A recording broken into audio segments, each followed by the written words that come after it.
करायचं स्मरण. जय जय रघुवीर समर्थ. श्री समर्थ कृपेने एक सुंदर असा बोध, एक सुंदर असं श्रवण आपल्याला प्राप्त झालेलं आहे. या श्रवणाच्या माध्यमातून उत्तमाचं सामर्थ्यसुद्धा समर्थांनी प्राप्त करून दिलेलं आहे. बघा प्रत्यक्षात भाग कसा दिलेला आहे, श्रवण करूया. जीवनात यशस्वी व्हायचं असेल तर हे आहेत चांगले मार्ग. ज्याप्रमाणे आपण जीवनामध्ये यश आणि अपयश दोन्ही पाहत असतो, परंतु यशाचा मार्ग प्राप्त होण्यासाठी नक्कीच अपयश येत असतात. म्हणून समर्थांनी उत्तमाचा भाग दिलेला आहे. जीवनाचा प्रवास खूप खडतर आहे, परंतु ज्याच्याजवळ निस्वार्थ असं माणुसकीचं धन असतं त्याला प्रसिद्ध होण्यासाठी कोणत्याही पद, पैसा किंवा प्रतिष्ठेचा मान नसतो. अडचणी आयुष्यात नव्हे तर मनात असतात. ज्या दिवशी प्रत्यक्ष पाहायला जर गेलो, मनावर विजय मिळवाल त्या दिवशी आपोआप मार्ग मिळेल. अडचणी आयुष्यात नसतात हो. अडचणी ज्या आपल्या असतात त्या आपल्या मनात असतात. जर पाहायला जर गेलो,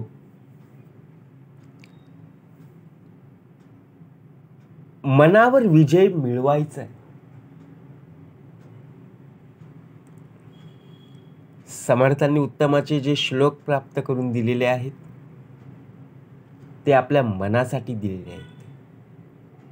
कारण संपूर्णपणे मनाचा इंद्रियावर ताबा आहे. मन हा इंद्रियाचा राजा आहे आणि मनाचा मोठेपणा बघा, प्रत्यक्ष जर पाहायला गेलो, आपण कुठेही जेव्हा जातो त्यावेळी आपला मनाचा मोठेपणा सांगत असतो, परंतु त्या दिवशी आपोआप आपल्याला मार्ग केव्हा मिळेल, ज्या वेळेला प्रत्यक्ष पाहायला जर गेलो, विचार उत्तमाचे असले पाहिजेत. खेळात जिंकल्यावर शाबासकी देणाऱ्या हातांच्या गर्दीपेक्षा खेळात उतरायच्या आधी विश्वासाने पाठीवर ठेवलेले काही हात खूप किमती असतात. आपण एखाद्या परीक्षेला सामोरे जायचं आहे, बरोबर की नाही, तर आपण अभ्यास करत असतो, पण आपल्याला अभ्यास करत असताना आपल्याला जे काही प्रश्न असतात ते प्रश्न ज्याप्रमाणे आपल्याला सुलभतेने, चांगल्या विचाराने, आणि बघा प्रत्यक्ष आपण वाचत असतो परंतु त्याचा आपल्याला अर्थ कळत नाहीये, परंतु काही जण आपल्याला असे अर्थ सांगतात की तो प्रश्न आपल्याला अलगद समजतो, बरोबर की नाही. म्हणून खेळात जिंकल्यावर शाबासकी देणारे खूप जण असतात, पण खेळात उतरवायच्या आधी विश्वासाने पाठीवर ठेवलेले हात कमी असतात ना. आपण ज्या वेळेला बघा परीक्षेला सामोरं जातो, सर्वच जण जातात ना, सर्वजण ऑल द बेस्ट फक्त म्हणतात, बेस्ट ऑफ लक म्हणतात, पेपर चांगला लिही. पण बघा प्रत्यक्षपणे घरातून निघत असताना जे आई वडील आपल्याला बघा पाठीवर कौतुकाने आणि अभिमानाने सांगतात, मुला मुली पेपर उत्तमाचा लिही, काळजीपूर्वक लिही, जी थाप मिळते ना ती खरी किमतीची असते आणि ते हात खूप महत्त्वाचे असतात. ती एक जिम्मेदारी असते, ती एक जबाबदारी असते. कारण आपण अभ्यास करून आलेलो असतो. तुमचा हेतू कितीही चांगला असला तरीही कृती काय आहे या गोष्टीवर खूप सारं अवलंबून असतं. आपला हेतूच आपल्याला माहिती नसतं. आपण करण्यापेक्षा जास्त पहिले बोलून गेलेलो असतो. मग लोक आपल्यावर ज्या दृष्टिकोनातून पाहायचं असतं ते पाहतात. कारण लोकांना माहिती आहे हा काही करणारातला नाही आहे, फक्त बोलणारातला आहे. म्हणून समर्थ म्हणाले आधी विचार करून मगच बोलत जा. कृती पाहिजे, बडबड नको ना. जेव्हा तुमची परिस्थिती चांगली असते तेव्हा तुमची चूक ही गंमत म्हणून स्वीकारली जाते.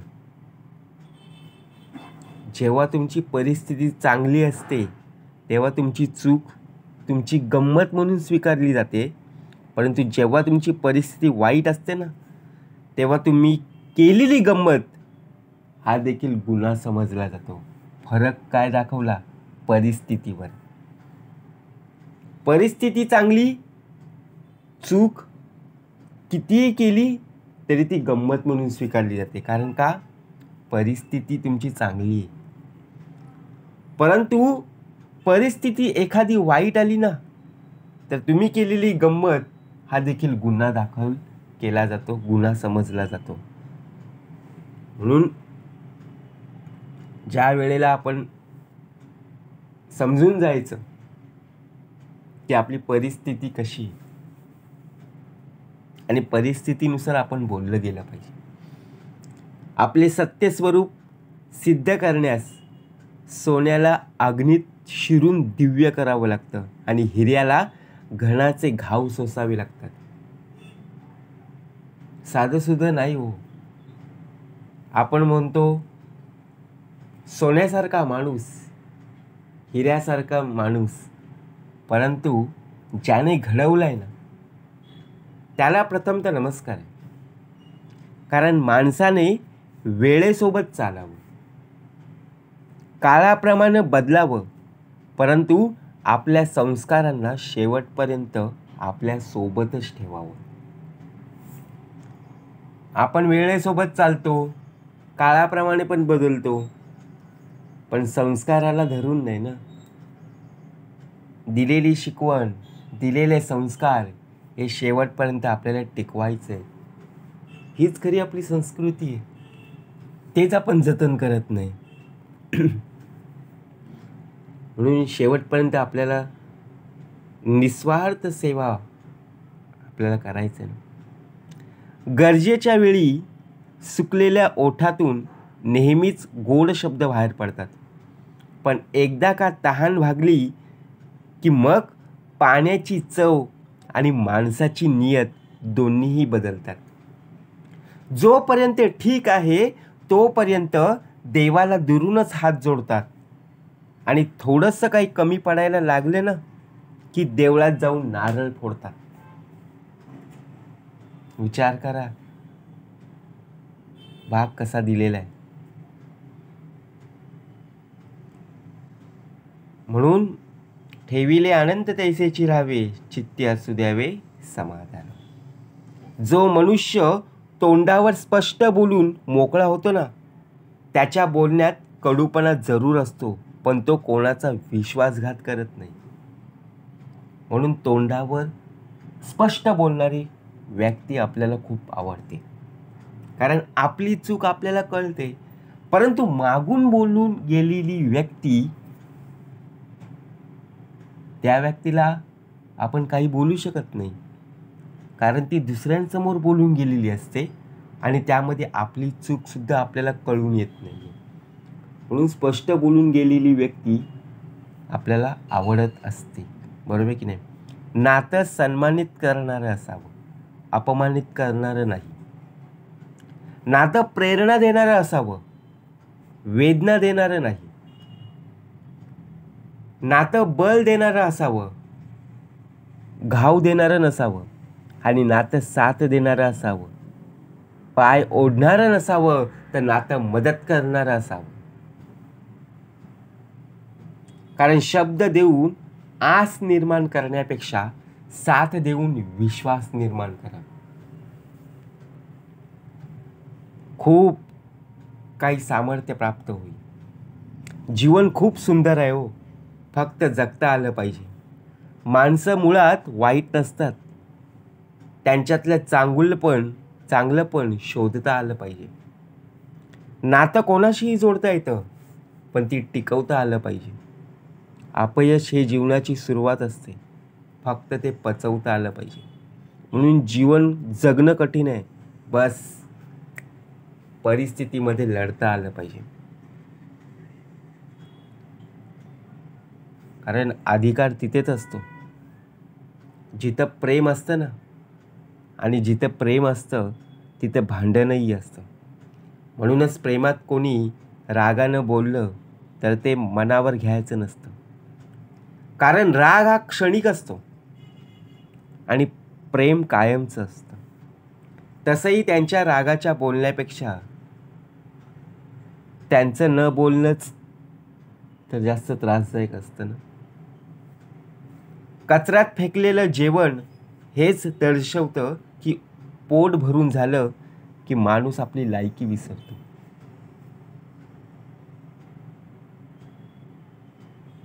आपण किती बघा वेस्ट करतो अन्न.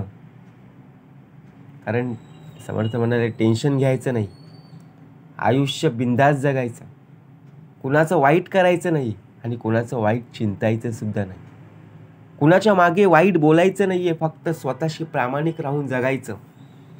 काही कमी पडत नाही आणि फरक तर अजिबात पडत नाही, आणि कोणासाठी वाईट वाटून घ्यायचं नाही.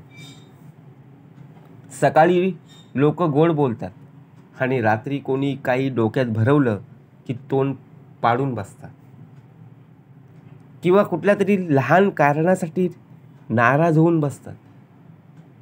ज्याच्याशी तुमचा काहीही संबंधपणा नसतो त्यांच्याशीच बघा तुम्ही विरुद्ध होत असता. यशस्वी व्हायचे रस्ते खूप आहेत, फक्त त्या रस्त्यावर चालण्याचे कष्ट आपल्या पावलांनी घेतले पाहिजे. भाग कसा दिलेला आहे, मार्ग सापडे सुगम, नलगे साधन दुर्गम, सायुज्य मुक्तीचे वर्म ठाई पडे. मार्ग अनेक आहेत, परंतु गर्व करून कुठल्याही नात्याला तोडण्यापेक्षा माफी मागून ती नाती जपा. कारण वेळ आल्यावर पैसा नाही तर माणसाचं साथ बघा प्रत्यक्षपणे आपल्याला पुरेसं असतं. कारण पुस्तकाशिवाय केला जाणारा अभ्यास म्हणजे आयुष्य, आणि आयुष्यात आलेले अनुभव म्हणजे पुस्तक.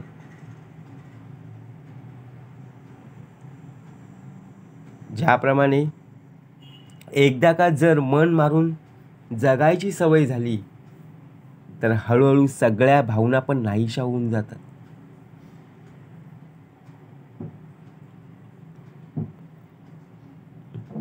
बघा प्रत्यक्ष भाग कसा दिलेला आहे. जीवनात यशस्वी होणारच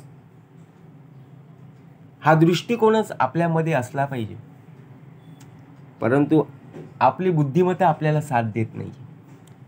मन संपूर्णपणे चंचल झालेले आहे. आपलं बघा संपूर्णपणे तळ्यात मळ्यात झालेलं आहे. ज्याप्रमाणे यशस्वी व्हायचं आहे तर अनेक अडचणी आपल्याला त्यामध्ये येत असतात, परंतु त्या अडचणींना उत्तम प्रकारे मार्ग स्वीकारण्यासाठी आपल्याला जो उत्तम मार्ग निवडायचा आहे तो निवडला पाहिजे, तरच आपल्याला मार्ग होईल. म्हणून समर्थ म्हणाले मार्ग सापडे सुगम, नलगे साधन दुर्गम, सायुज्य मुक्तीचे वर्म ठाई पडे. जय जय रघुवीर समर्थ.